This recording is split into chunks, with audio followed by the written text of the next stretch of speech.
ধৰক আপুনি relax mood এটাত আছে পটককৈ আপুনি ইনষ্টাগ্ৰামটো খুলিলে ইনষ্টাগ্ৰাম খুলি যোৱাৰ লগে লগে আপোনাৰ কাৰোবাৰ একাউণ্ট এটা চকুত পৰিলে খুব ডাঙৰ ইনফ্লুৱেঞ্চাৰ কাৰোবাৰ 100K ফলোৱাৰ্ছ 100,000 ফলোৱাৰ্ছ মানে কাৰোবাৰ 200,000 ফলোৱাৰ্ছ আপোনাৰ এনেকুৱা লাগিব যে চেল্ফ ডাউট এটা আহি যাব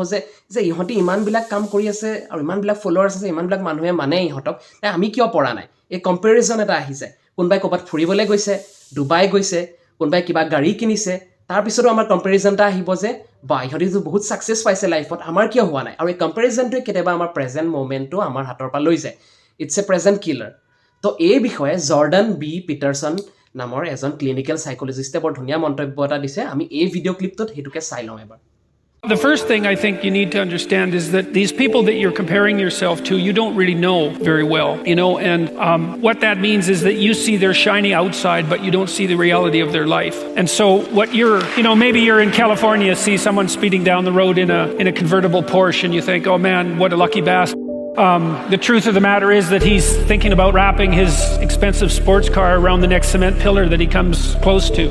You can't tell, and people have hard lives, and even people who are comparatively fortunate have hard lives. And so the ideal that you're observing that makes you jealous and resentful is in large part an illusion that's created by your own mind.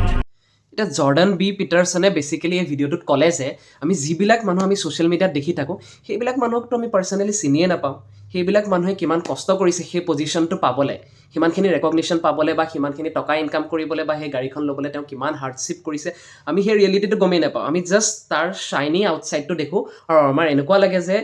আমি compare কৰি পেলাই আমাৰ নিজৰ ৰিয়েলিটিটো আমি বেয়া কৰি দিওঁ আমি কম্পেয়াৰ কৰোঁ যে আমাৰ কিয় হোৱা নাই এনেকুৱা এটা জেলাচি হয় আৰু এই জেলাচিটো নাইকিয়া কৰিবলৈ এটা ভাল উপায় হৈছে we should be always grateful to what we have গ্ৰেটফুলনেছ বুলি কয় আমি এনেকুৱা কিছুমান কথা ভাবিব লাগে যিবিলাকৰ কাৰণে আমি গ্ৰেটফুল হয় যিবিলাক আমাৰ লাইফত অলৰেডি আছে